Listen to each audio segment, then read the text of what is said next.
जय गुरु जी संगत जी। संगत जी, मैं गुरु जी से 2017 में जुड़ा, जबकि मैं उनका सत्संग 2015 में पहली बार अटेंड करा था, लेकिन मैं गुरु जी को नहीं मानता था। जब मैं पहली बार 2015 में सत्संग में गया तो मुझसे जब मैं वहाँ बैठा तो मुझे लगा कि कैसा सत्संग है, कोई गा नहीं रहा, कोई कुछ नहीं कर रहा, ये ऐसी रिकॉर्डिंग चलती रहती है तो क्या। और सारे कोई अपने में लगा हुआ है, कोई मतलब शांति से कहीं बैठे, कहीं अपने में लगे हुए हैं, कोई कोई भजन नहीं गा रहा, कोई कुछ नहीं कर रहा, चुपचाप बैठे हुए हैं सारे। तो मुझे बिल्कुल भी नहीं समझ आ रहा ये हो क्या रहा है क्या नहीं, क्योंकि मैं पहली बार सत्संग में गया था। तो उसके बाद जब प्रसाद आया तो मैंने प्रसाद को पहली बार इग्नोर कर दिया कि मेरे को नहीं खाना है। लेकिन सेवादार, वहाँ पर कुछ सेवादार थे जो उन्होंने कहा कि नहीं, आपको खाना पड़ेगा, ये आपकी ब्लेसिंग है। तो मैंने वो प्रसाद ले लिया, चाय प्रसाद। उसके बाद लंगर प्रसाद आया, उसको मैंने मना कर दिया कि मैं ये नहीं खाऊंगा। तो सेवादार ने कहा क्यों नहीं खाओगे? मैंने कहा मेरे पेट में दर्द है, मैं इसलिए नहीं खाऊंगा। तो सेवादार कह रहे ये खाना पड़ेगा आपको, और ये आपका ब्लेसिंग होती है और आपको लेनी पड़ेगी, और ये आपको पूरा ही ख़त्म करना है। मैंने कहा ये कोई ज़बरदस्ती थोड़ा है कि मैं ये खाऊंगा ही खाऊंगा। मैं नहीं खाता, मेरा मन नहीं कर रहा। तो कह रहा नहीं, आपको खाना है लेकिन कम ले सकते हो, खाना अब ज़रूर है। मैंने कहा मैं नहीं खाऊंगा। मैंने अपनी वाइफ को बोला कि ये प्रसाद आप दे दो, मैं नहीं खाऊंगा।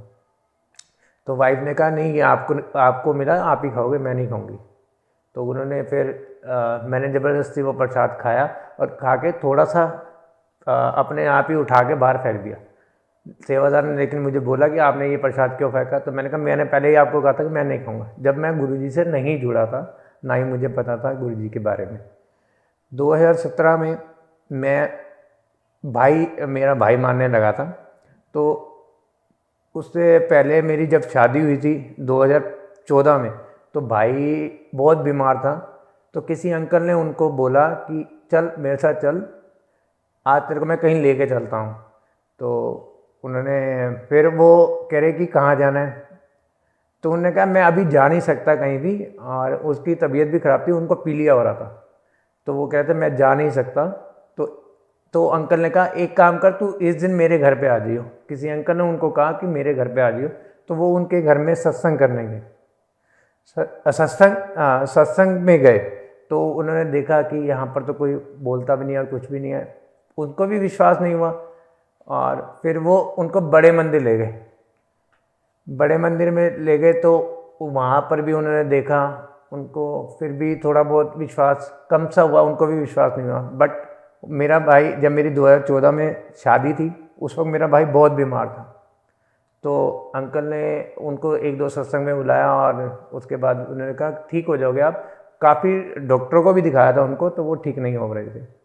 तो जिस दिन मेरी शादी वाला दिन था, उनकी तबीयत भी खराब, बट वो थोड़ा सा उन्होंने गुरुजी के पास ध्यान भी लगाया उसके।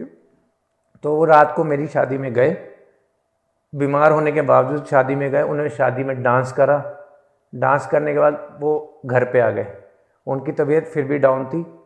उसके बाद फिर क्या नाम है, उनका बिल्कुल भी वो नहीं था कि जो मेरी शादी में जा पाएंगे। तो फिर भी मेरे को इतना उन पे वो नहीं हुआ कि गुरुजी होते तो वो बिल्कुल ठीक रखते, और मैं उन पे फिर भी विश्वास नहीं करा। 2017 में भाई ने कहा चल एक दो सत्संग में चलते हैं। फिर मैं एक सत्संग में गया, वहाँ पर मैंने थोड़ा सा ध्यान लगाने की कोशिश करी, तो मैंने फिर भी इतना नहीं लगा कि मुझे। फिर उसके बाद मेरा एक एक्सीडेंट हुआ। मैं किसी की शादी में गया, शादी में जा रहा था। मेरी आंटी की जो सहेली है उनकी शादी थी। तो उनकी शादी, उनका रोका था, रोके में जा रहा था। तो रास्ते में मैं सोनीपत जा रहा था, दिल्ली से सोनीपत। तो एक क्या नाम है, मेरा एक टायर उसमें स्किप हो गया, गाड़ी चलते चलते स्किप हो गया, तो मैं गिर गया। तो गिरने के बाद पीछे आगे पीछे देखा तो कोई भी नहीं था। वहाँ पर साइड में एक पुलिस वाला खड़ा हुआ था। पुलिस वाला हमारे को देख के आया, उन्होंने मेरे को और आंटी को उठाया, और फिर हमारे को साइड में बिठा दिया।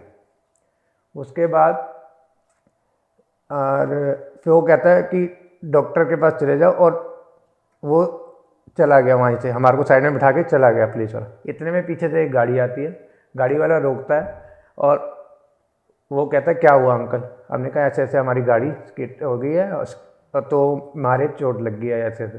तो मेरी आंटी का नीचे का तलवा कट चुका था जिसमें बहुत ज़्यादा खून आ रहा था। तो जब वो खून आ रहा था तो अंकल ने कहा चलो आपको मैं डॉक्टर के पास लेके चलता हूँ। मेरे भी पैर पे लगी थी और मेरी आंटी के पैर का नीचे का तलवा कट चुका था, तो वो खून थी और उसकी चप्पल वगैरह और उसकी जो कपड़े थे वो फट चुके थे पैर से। तो वो अंकल कह रहे थे कि नहीं आप चलो, आप मेरे साथ हॉस्पिटल में ले चलता हूँ। हमने कहा अंकल एक तो अननोन जगह, अननोन बंदा, तो कैसे किसी गाड़ी में बैठ जाए? तो हम उनको इग्नोर ही करते रहे कि नहीं अंकल नहीं, हम नहीं जाएंगे। फिर हमने एक बहाना और मारा कि इनके इतना खून निकल रहा है तो ये आपकी गाड़ी बिल्कुल गंदी हो जाएगी ताकि वो चला जाए। लेकिन वो कह रहे नहीं कोई बात नहीं, गाड़ी मेरी है, मैं लेके चलता हूँ, आप चलो। हम उस गाड़ी में बैठे, गाड़ी में बैठ के हम हॉस्पिटल गए। हॉस्पिटल जाते ही वहाँ पर देखा तो संडे का दिन था, डॉक्टर कोई मौजूद नहीं था, सिस्टर वगैरह थे, डॉक्टर थे अंदर की तरफ थे बट वो कहते कोई डॉक्टर नहीं है।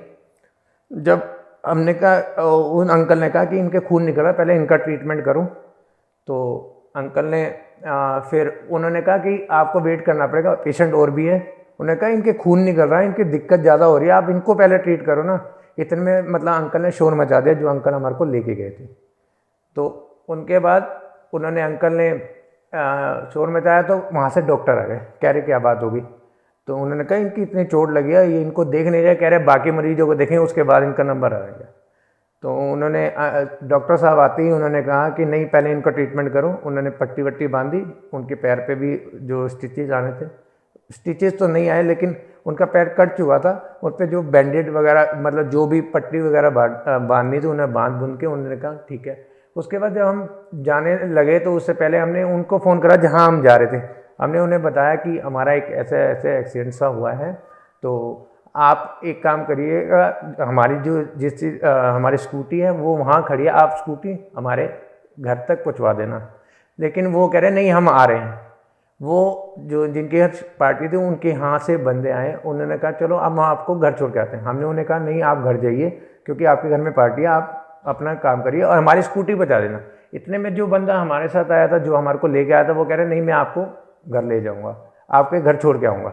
तो हमने कहा नहीं नहीं, एक अननोन बंदा हमारे को क्यों छोड़ के आएगा सोनीपत से दिल्ली, जबकि दिल्ली में ही कोई नहीं छोड़ने आता, तो सोनीपत से दिल्ली कौन छोड़ने आएगा?